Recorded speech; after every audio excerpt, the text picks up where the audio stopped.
You just realized your business needed to hire someone yesterday. How can you find amazing candidates fast? Easy. Just use Indeed. Stop struggling to get your job post seen on other job sites. With Indeed sponsored jobs, your post jumps to the top of the page for your relevant candidates, so you can reach the people you want faster. According to Indeed data, sponsored jobs posted directly on Indeed have 45% more applications than non-sponsored jobs. Don't wait any longer. Speed up your hiring right now with Indeed.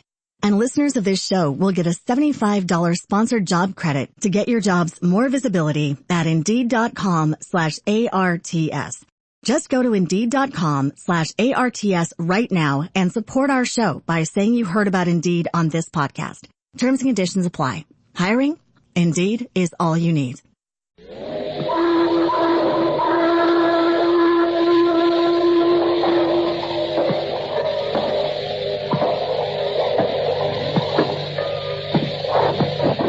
Sure, I'm Pat Novak. For hire.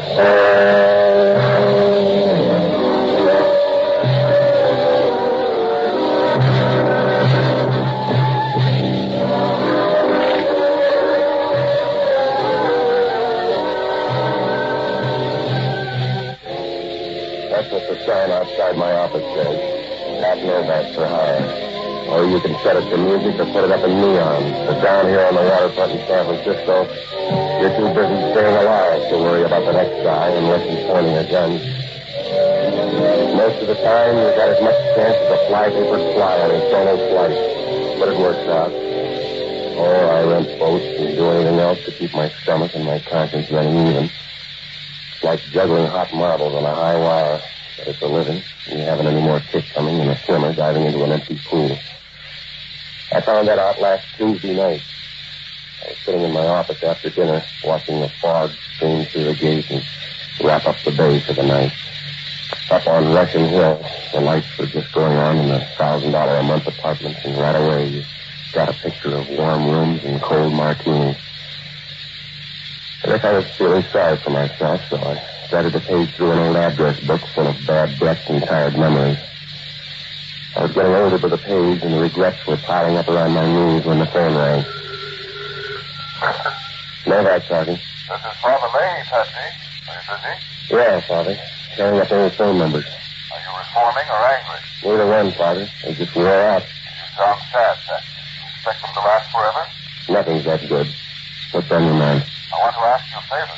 Make it a small one, Father. I'm all out of big ones. It's a small one, Patsy, for you. Yeah, another customer told me the same thing, Father. His brother was on the way to the chair. He wanted me to smuggle in some rubber underwear. I'm asking, Patsy, not begging.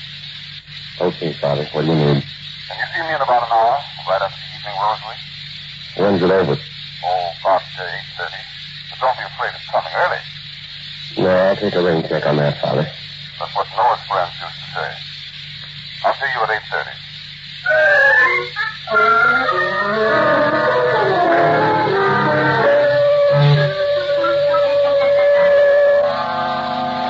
It was a little before 8:30 when I started up the steps of Father Leahy's parish church. I figured the services were over, so I hung around in the vestibule for a couple of minutes, trying to look like a part-time bell ringer. The last few people straggled out, and then an altar boy came out and gave me the high sign. He was a clean, Irish-looking little kid with a face the size of a minute and just about as young. Are you Mr. Novak, sir? That's right. You the lookout? I'm an older boy, Mr. Novak. My name's Jake Siegel. Little fish father called me. Yeah. Well, where's Father Leahy now, Jake? Back in the sacristy, Mr. Novak. I want you to wait inside me.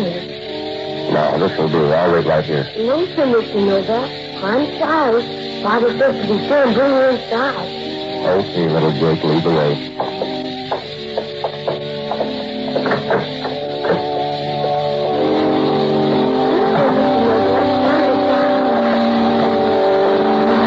I guess I was too busy trying to act like I knew my way around to pay much attention to that fat, chunky little guy when he stood up in the back pew a couple of aisles over. Little Jake seemed to take trouble in the air. Mr. Novak, that Novak there. What you doing? All right, Cleveland, they just pull out them on a second. Jake, get down. Mr. Novak, look out, look out!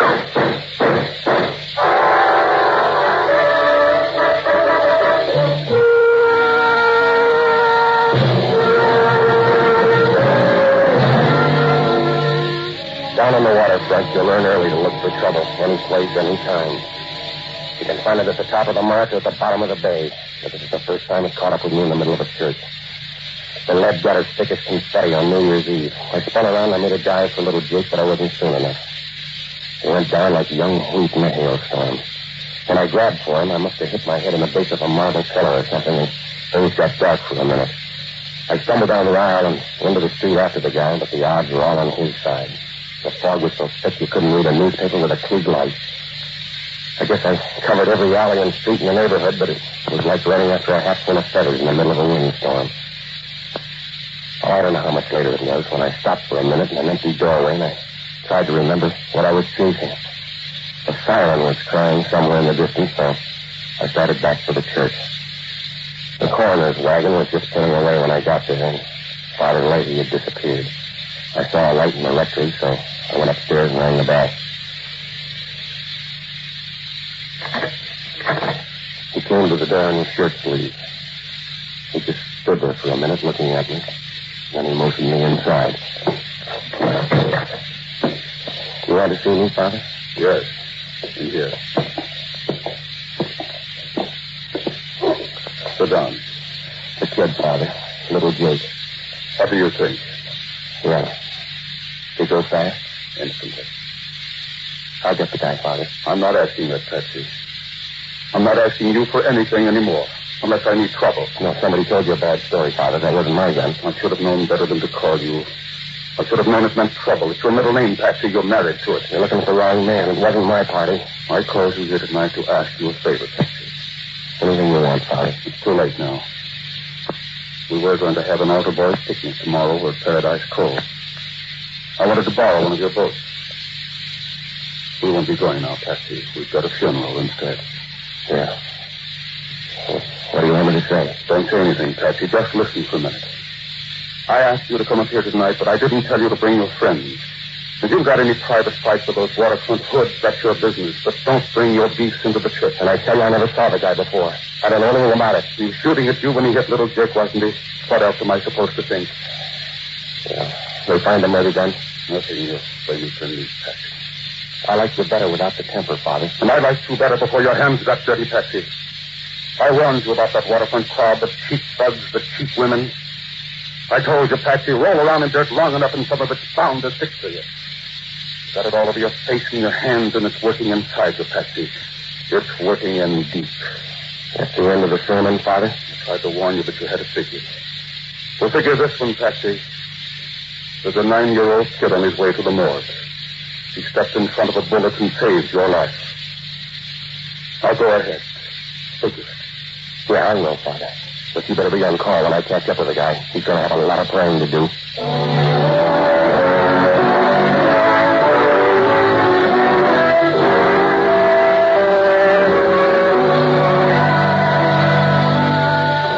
When I left Father Leahy, I checked in at the church for one more look around. A couple of red-faced Irish cops in uniform were wandering around the vestibule trying to look at home and chewing gum like mad to kill the beer on their breath.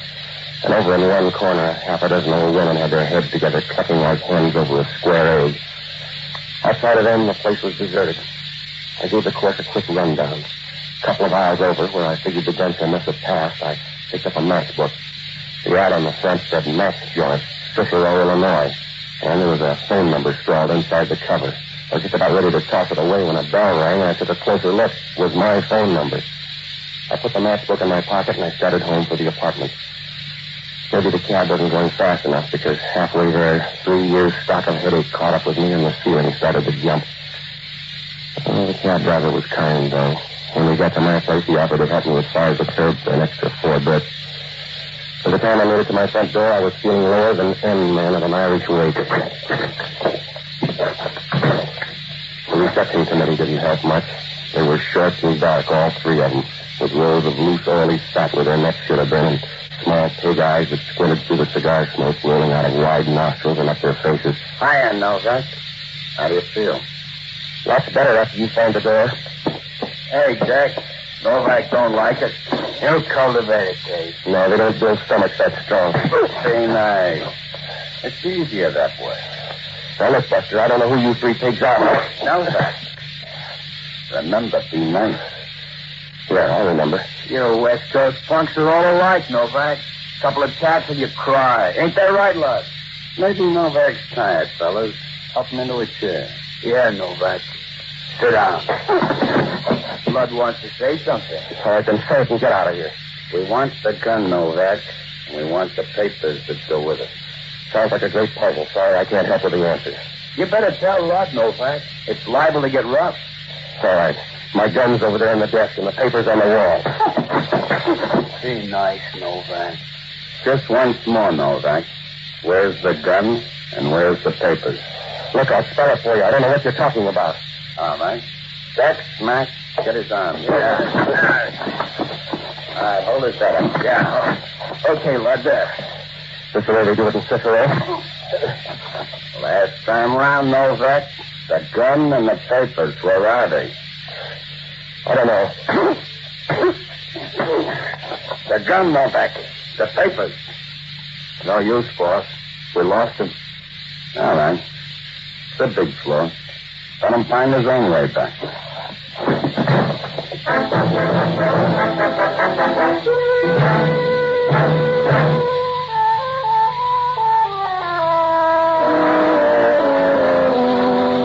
it was a long night for summer. When I woke up, the sun was bleeding through a rip in the blinds, and there was a funny smell in the room. My stomach felt like a piece of practice rope at a Boy Scout class. And then the room got noisy. You wake up slow, Novak.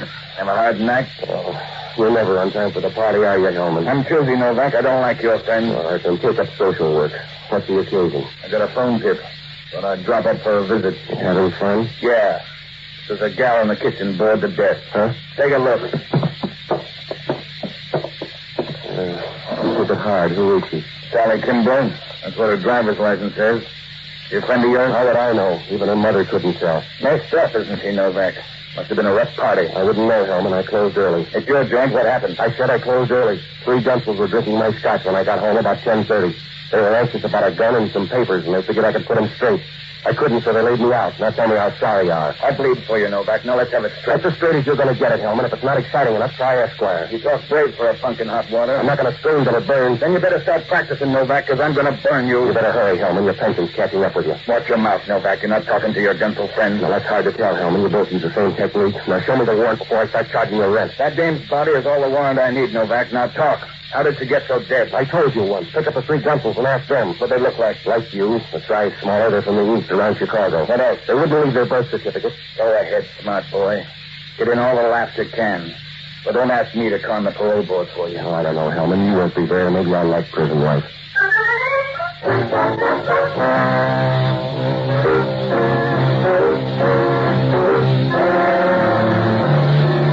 When you're knee-deep in the rain and your boots spring a leak, you might as well throw them away and take your chances barefoot. Hellman and his boys left with the body, and I grabbed a handful of aspirin and a cold shower. Then I started out to look for the only honest guy I know, an ex-doctor and a boozer by the name of Jocko Madigan. A pretty smart man until he found out you can poison your worries at $4 a fifth. I finally found him sitting in the middle of a bourbon fog in a little Spanish joint somewhere on the edge of the Excelsior district. He was down at the end of the bar trying his best to make time with a plaster bust of Queen Isabella. Pepsi, you're just in time for a short one. Bartender, hand me that vase. Come on, Jocko, sober up. I gotta talk to you. Pepsi. Here's to your own peculiar brand of happiness. Jocko, will you cut it out? Pepsi, I don't mean to be rude or ungentlemanly, but I don't think I altogether approve of the clientele in this place. Yeah.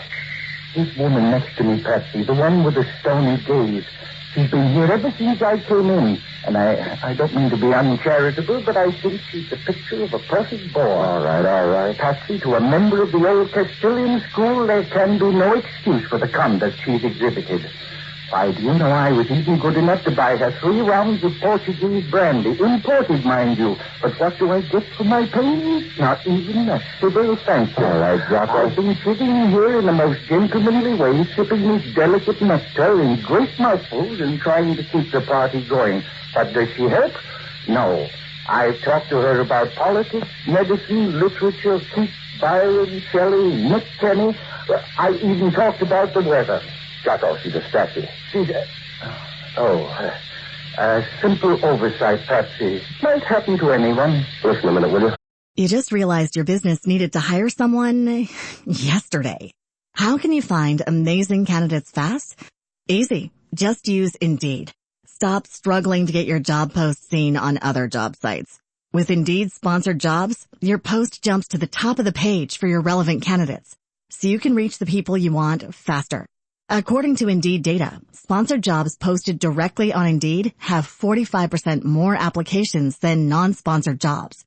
Don't wait any longer. Speed up your hiring right now with Indeed. And listeners of this show will get a $75 sponsored job credit to get your jobs more visibility at Indeed.com/ARTS. Just go to Indeed.com/ARTS right now and support our show by saying you heard about Indeed on this podcast. Terms and conditions apply. Hiring? Indeed is all you need. I'm in trouble. You're always in trouble, Patsy, and that's the way you'll stay till you find some kind of moral rudder. You've got to find direction instead of trying to be so righteous in an evil sort of way. Get in tune with our decaying civilization. Like me, Patsy. Why tempt the fates? It's much more practical to buy off your destiny with a good fifth of Irish whiskey. You also, Jocko? Yes. What kind of trouble this time? 3 gunsels from the east. They're shooting up the town, and I'm running front for their murder rap. Patsy, why not plead guilty? The rest might do you good. Somebody shot a 9-year-old kid, an altar boy. Oh. Where did that happen? In Father Leahy's church. The gunsel took me for somebody else and started shooting.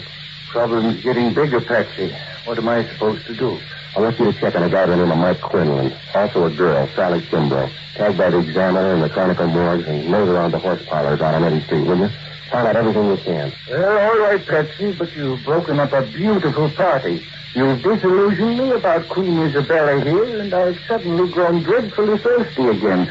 Let's have 4 or 5 for the road, shall we? Later, Jocko. We haven't got time. Well, only if you say so, Patsy. But every time I leave the hallowed confines of a barroom, I'm a poor pilgrim caught up in the vices of the crass everyday world.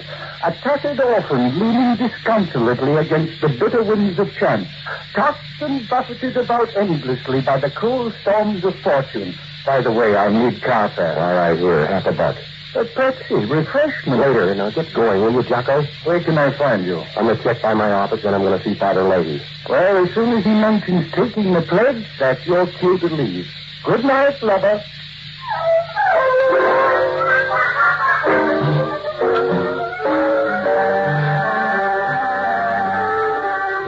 When I left Jocko, I caught a cab downtown, and on the way, I started hunting for just a piece of the answer. But all I got was questions. Who were the 3 gunsels, and what was the stuff they were after?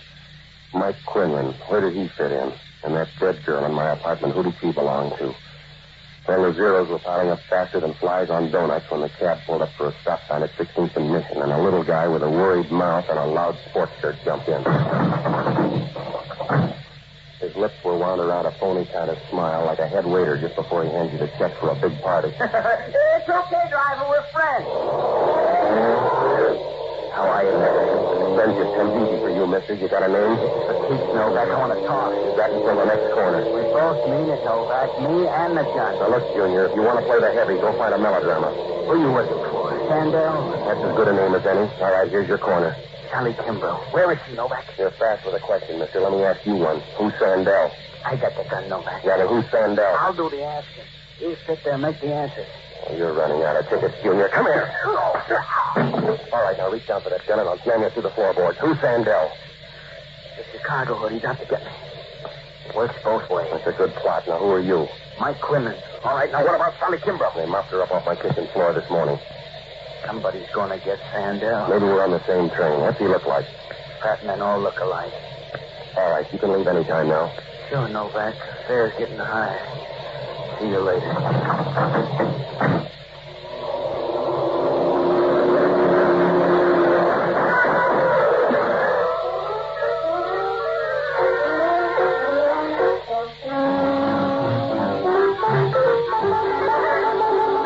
Went faster than a Mexican divorce. The black sedan pounded by on all 12, and Quinlan folded up like a playpen in a high wind. We tried to follow the car, but it would have been easier to win the Kentucky Derby on a pogo stick. So I went back to the corner where Quinlan was still hugging the cement. He was draped over the curb like a tired carpet, and if his suit was a brighter yellow, he could have passed for a loading zone. Hellman was there with all his relatives in uniform, so I told the cabbie to drive on. I just couldn't seem to shake the picture of little Jake when he went quiet in that church. Well, when I got close to a phone, I paid off the cabbie and I put in a call to Jocko. I called Newton at the Examiner morgue, and he said that Jocko had just left, so I called Breen. I asked for the guy who was drinking the cheapest whiskey in the tallest glass.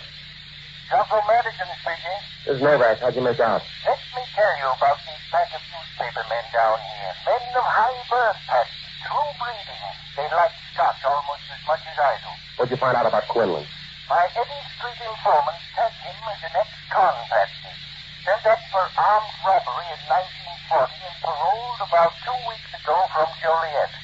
Quinlan had a few dealings with a man named Lud Sandell. From what I can gather, Quinlan's supposed to have taken the rap with Sandell and his brother. What else? Quinlan's a local boy out of Bernal Heights. He has a sister, Patsy. She belongs to Sandell. She's probably the only sales girl in town with a 6-room apartment in the best part of the marina. You get the address? It's Bayview Towers, down at the foot of Fillmore Street. Sounds good. Maybe she has a friend. Did you get anything else on Sandell? The Turk Street set tells me he's out here to set up a slot machine route. I gather he's the pushy type. Thanks, Jocko. I'll see you at the apartment. Oh, Patsy, on your way home, pick up something for dinner at the delicatessen, will you? There's stuff in the icebox. Fix yourself a sandwich. Patsy, dinner without bourbon is life without hope. I'll borrow from the neighbors. Good night, lover.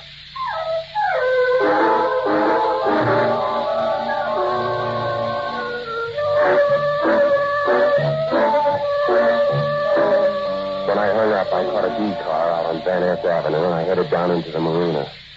The answer box was still stuck with questions, and little Jake Stiller held a 4-lap lead, but at least the field was getting thin.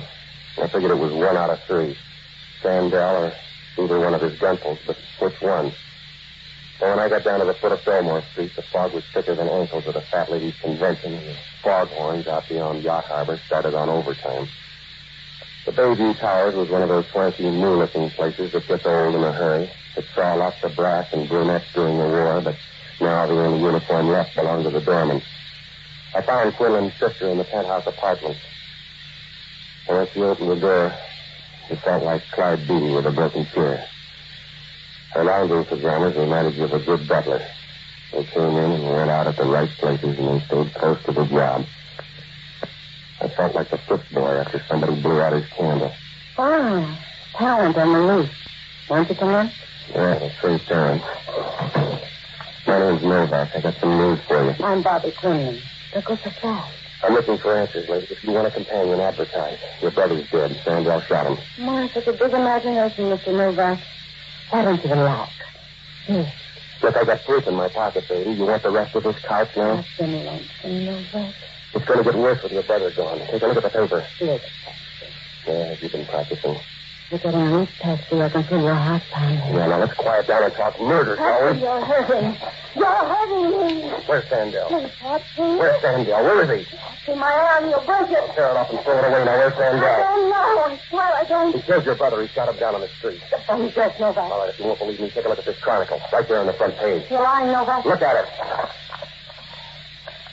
No. Sandell promised. Promised he wouldn't touch Mike. Why complain? Think how Mike feels. Now, where's Sandell? He's down at the hotel. The Durban Arms on Eddie's feet. He lied to me, Novak.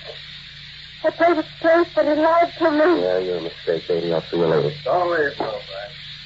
Party's just started. Seth, why'd you do it? You lied. You and Sandell, you promised me. And you killed him. Give her a sweetheart. Somebody had to go. Like that altar boy, huh? Got it once, Novak. It's tough for the second time. There's no second time death. Oh, it's all right, sweetheart. Now take him back. Yeah. You finished even, baby. Promise me. I've been lying. You and Sandell. It's so much. Right?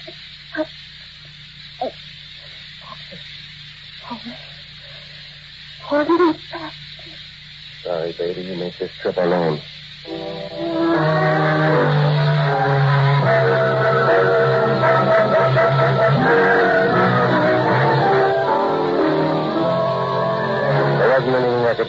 noon, so I took a cab down to the Durban Arms on Eddy Street, but Sandell had checked out an hour before.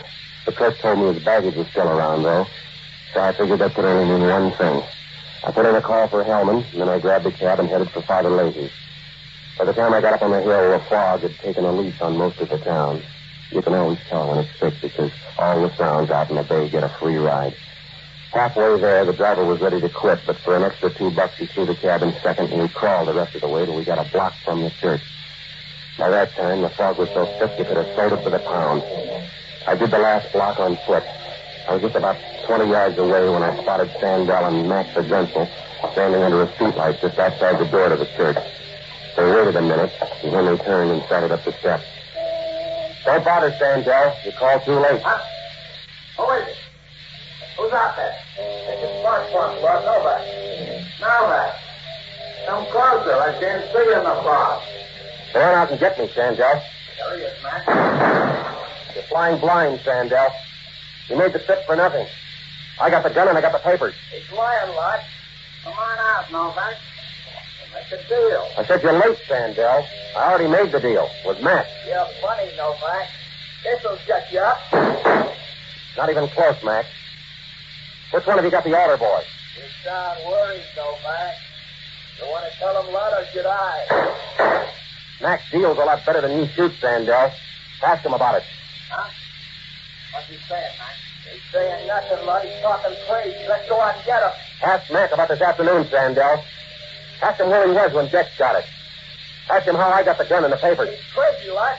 I'm not so sure, Max. Don't be a sucker, Lud. Novak's playing cute. Sorry, Mac. You took the chance. He's turning you, Lud. He's lying. Could be, Max, but I can't chance. Oh. All right, Sandell. Now it's just you and me in the fog. Come on in, Novak. We'll work the deal. Come in where I can see you. All right. It's 5 shots, Lud. You got one left to make good on. All right, Sandell, no even. Come here. Let me go, Novak. Yeah. Lay off, Novak. What'd I do to you? Cut it out with him. You didn't get hurt. Talk to that altar boy, huh? I didn't mean to hit the kid. Oh, I'm sick of your mouth. All right, Novak, that's enough. Novak, I said that's enough. Yeah. Let go of him. This Sandell? Yeah, that's it. A few minutes ago, we could have booked him for murder.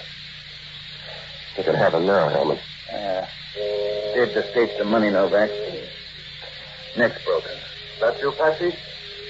Over here, Father. On the step. Hello, Inspector. Father? This the man, Patsy? Yeah, Father, that's him. I'll pray for him, Patsy. Why waste it, Father? He wasn't worth it. They said the same thing about 2 men on a hill in Calgary.